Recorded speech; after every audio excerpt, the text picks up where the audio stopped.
Hi, Julie. Thank you for joining us today on Rise Positive Birth Stories. So tell us a little bit about yourself. I am Julie, as you introduced myself. I'm from Belgium. I've lived now 11 years in the UAE, and I have two little boys, a 1-year-old and a 3-year-old. Okay, great. And which story are you wanting to share with us today?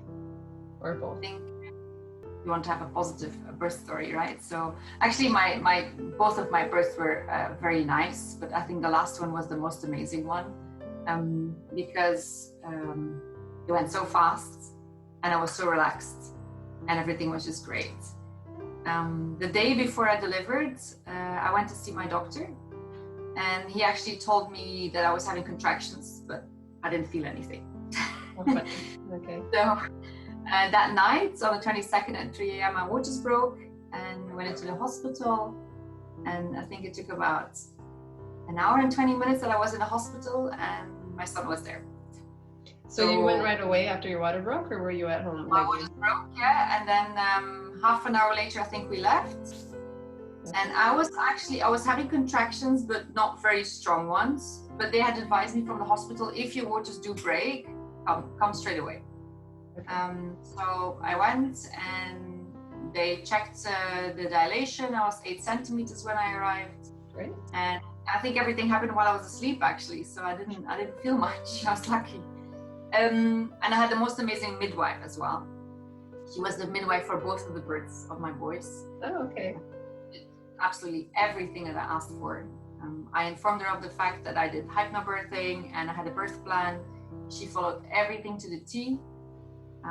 She was well aware of the fact that I didn't want to lay down and I wanted to be upright. So I was able to actually sit upright on the bed, hanging with my upper body, like hanging over the bed.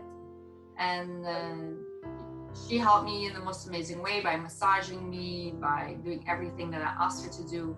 And that's it. I mean, I did not push. This is also something that I'm against for myself. Okay. You're against pushing. Yes. So I didn't want to. In my first delivery, I was told to push, and I did not enjoy that. I did not like it where somebody was telling me to push because I could feel what my body was doing. And then I was very clear about this, and the doctor and the midwife, they both said no problem. And actually, I was breathing him out, and it was without any effort. It was beautiful, without any pain as well. I have a high threshold for pain, but there was no pain whatsoever. So it was the most amazing. So would you explain it in that you could just feel the sensations? Of course, you can feel the sensation. I felt the contractions. I think the contractions actually were the one thing that were tougher, but I would not call it pain. And I think it's also because of the hypnobirthing classes that I followed that I did not relate to it anymore as pain. It was just, this is what my body is supposed to do, and that's what I accepted. And it was just, for me, it was a nice feeling because I knew that my child was, the further it was going on, the closer I would have my child with me. So it was, I would never describe it as a feeling of pain. Of course, I would feel pressure, especially when your body has that urge to really push out the baby, but not, I would not make that connotation with pain.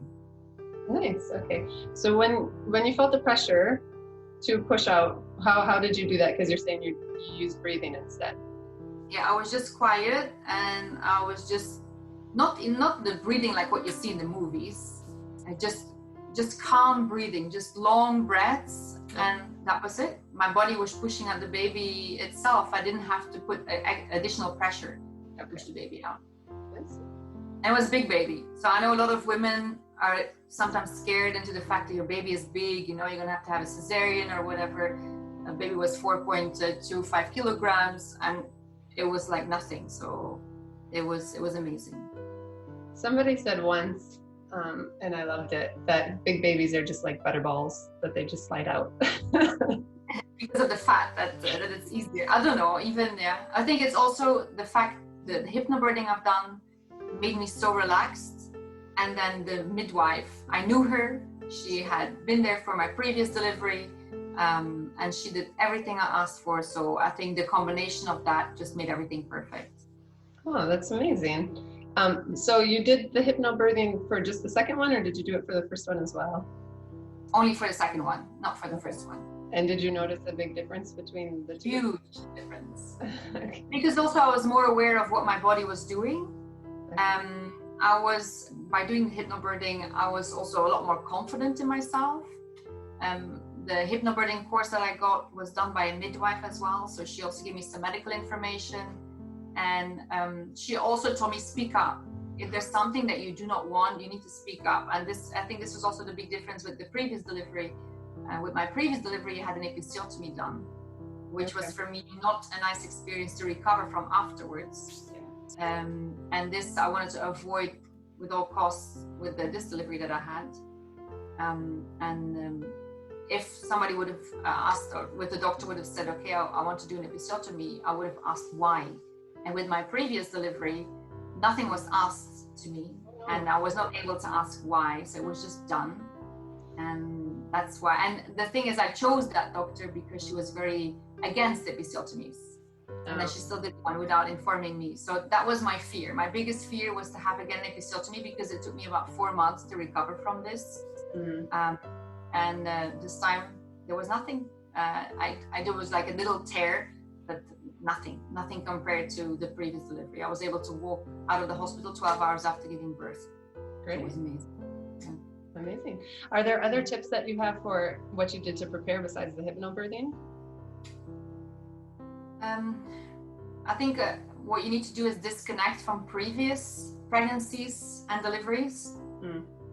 Because I think those are the ones, if you had previous ones, it instills fear in you if you went through something that you did not enjoy. Of course, that's very easy to say so, and the hypnobirthing helped with that. I think also in the last weeks of your pregnancy, just try to sleep as much as you can, because you know it's going to happen any moment, and if you're well rested, it's a lot easier for you to be able to deliver, because you have more strength, more energy.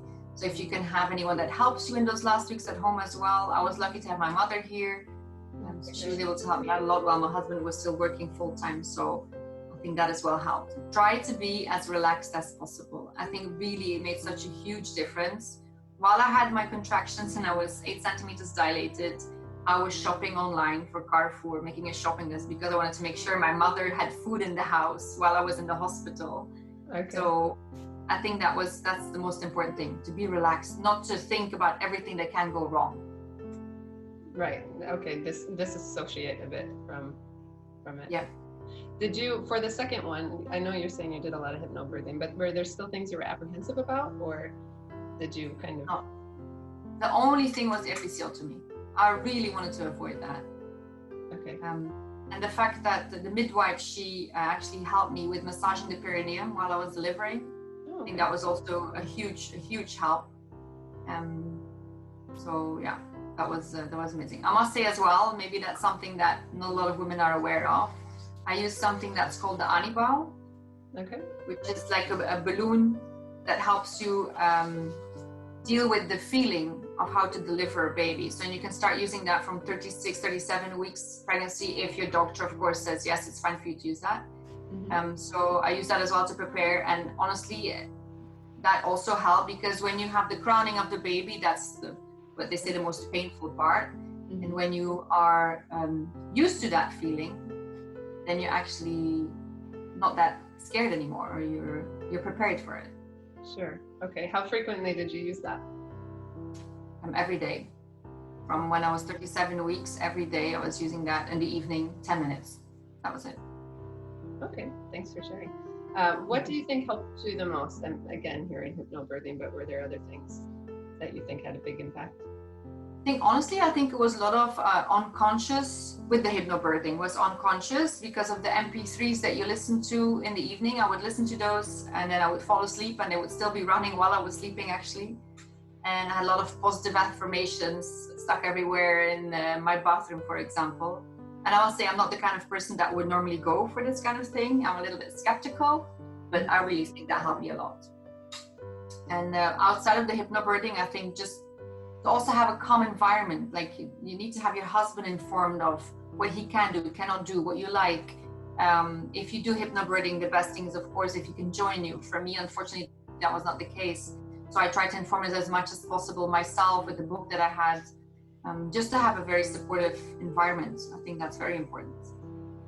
Yeah, and to have both of you on the same page as well, so that he knows what you want, knows what to advocate for if it needs to come up. It sounds like it didn't in your case, which is amazing. Yeah, also for him to speak up. Let's say, for example, if the doctor would say, I want to do an episiotomy, and I was not in the position at that moment to speak up, or I wasn't saying anything, my husband should have been then my advocate. If you can, hire a doula or have a midwife that is advocating for you, that will speak up for you. So I think that's also very important.